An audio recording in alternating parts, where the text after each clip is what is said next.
target with the iron sights.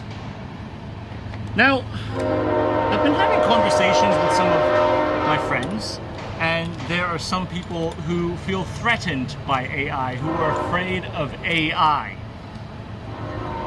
Not AI as in Accuracy International. This is a piece of art, and if you are standing downrange from that, most certainly you ought to be afraid. But no, we're talking about artificial intelligence. Some people are afraid of AI.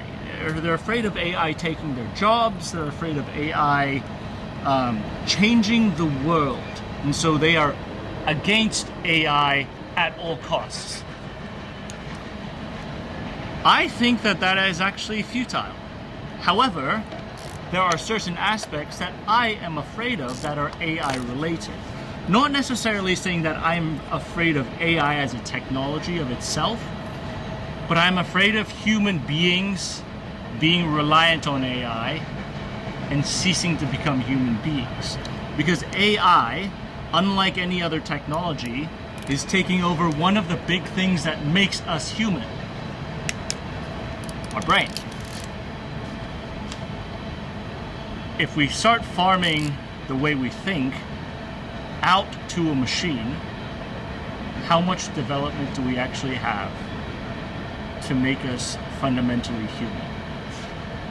Now, I mean, this is a question, this is a deeper philosophical question, but I think from my perspective, and I'm coming from old school J-school journalist, old school trained journalist, coming from a very traditional journalism track.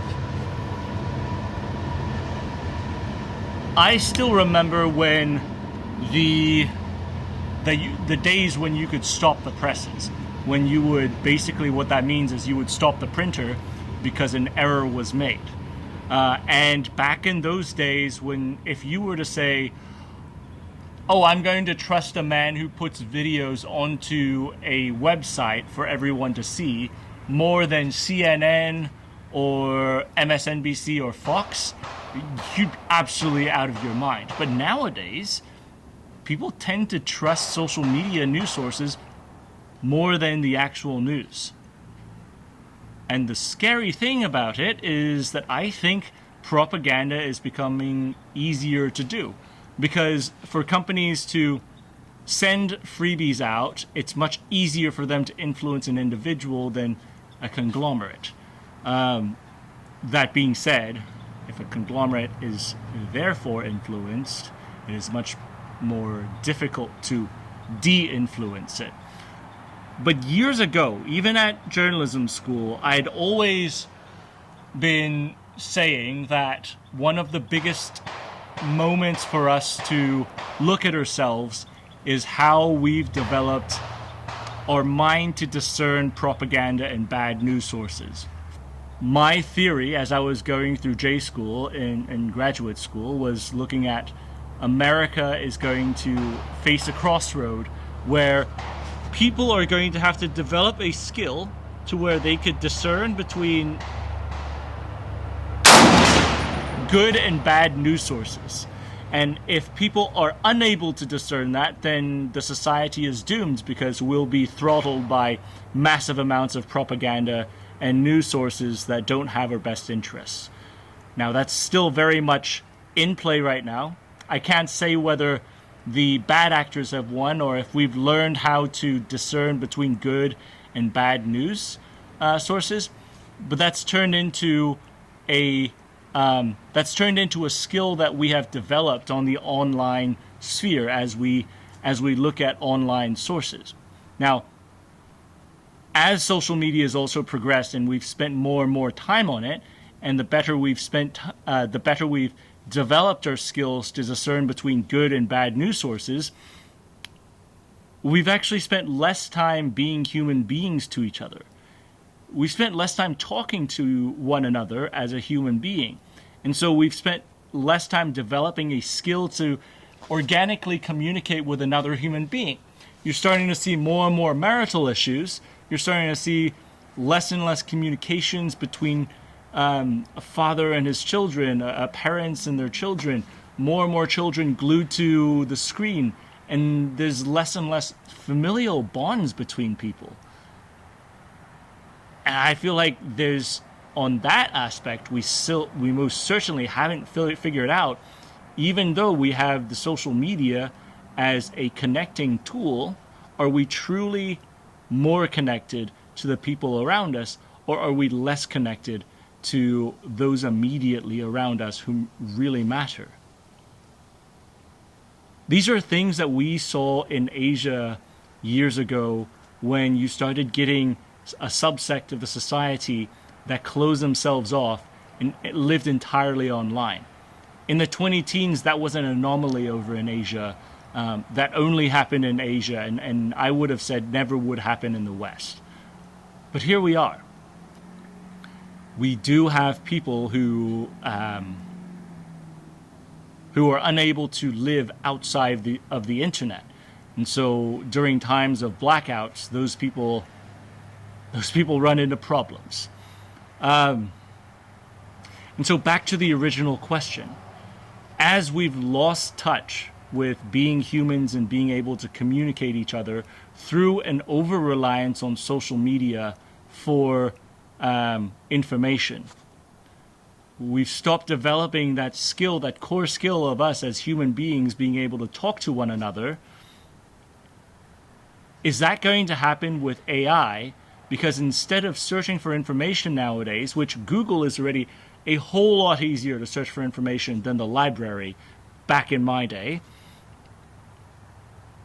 we're relying more and more on AI models to spit an answer to us. But the problem is, those models graph information from the World Wide Web. And now people are using AI to generate information and content out there for other people to consume. And so it's this regurgitation of information, and you start seeing, the interesting thing is when you see these people asking AI to duplicate an image and render a new one, it continually degrades that image into something that is very difficult to recognize towards the end. And I worry that that is not the core issue here, but the core issue is we're outsourcing the development of our minds to AI instead of pushing our minds to think about things around us, to continually try to learn about things around us. And sometimes I worry with the younger generation, especially when they're not developing their minds in the times when they're at school. No, we're not having you do these papers because we're trying to torture you, but that's how you exercise someone's mind. It's like a muscle. The more you exercise it, the more your mind is able to connect the neurons and see through certain things or come up with certain ideas. So no, I'm not necessarily worried about AI as a technology in general. I'm more so worried about us as human beings, how we take this technology, and sometimes we have a propensity of over-relying on something, and when that's coupled with an atrophy of intelligence, that is a scary moment for some of us to have to embrace.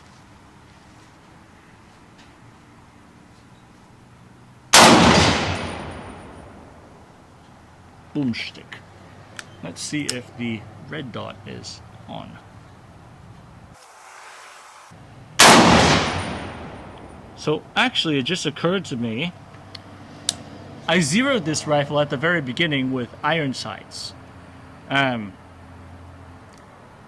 a lot of people nowadays actually don't practice with iron sights. I understand. Optics are very available. Great optics are also very available. But some people will have iron sights that are on their rifle, but they're never zeroed. So in the moment, if your optic does fail and you have to take it off, or if you're using one of the thermals or the newer technologies that can do some of the calculations for you, and that runs out of batteries and you have to remove that, your iron sights are not zeroed on the rifle because you never bothered to zero, or you don't know how to use them, or you can't use them well.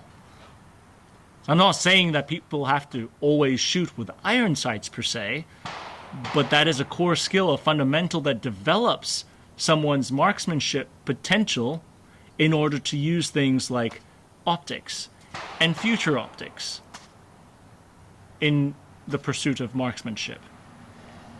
Now, I don't think I summarized this very well, and a large part of that is because these are spur-of-the-moment thoughts that I have on the range, and I thought about this more on my way back from the range. And I think the reason I think AI is a technology that's developed by humans that is sort of scarier than other technologies that we've developed isn't necessarily because of the potential that lies within the technology for AI itself. Yes, I know Terminator makes us very scared of AI. I think more so, it's a propensity of outsourcing our brains to a machine. And our brains rely on us to actively use it in order to flex that muscle, in order to develop it, in order to make it sharp. We need to sharpen our minds and constantly think in order to have those thoughts that really illuminate what's going on around us. And so my worry is more so towards human beings later on lacking the skill to think for ourselves, which is, if you boil everything down, the one trait that makes us human. And therefore, I'll say it again, it's not AI that I'm worried about.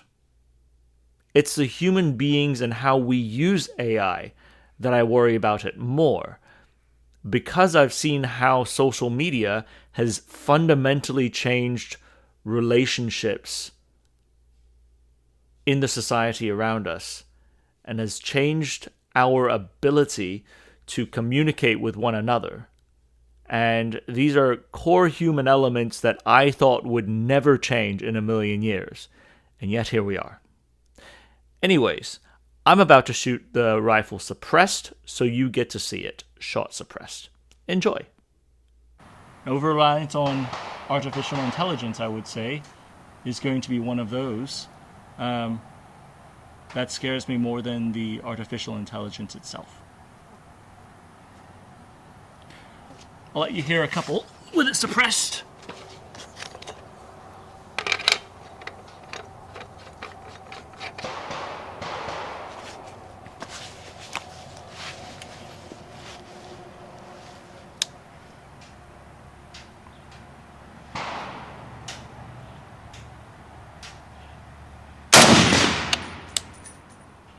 Very nice. I'll catch you guys around.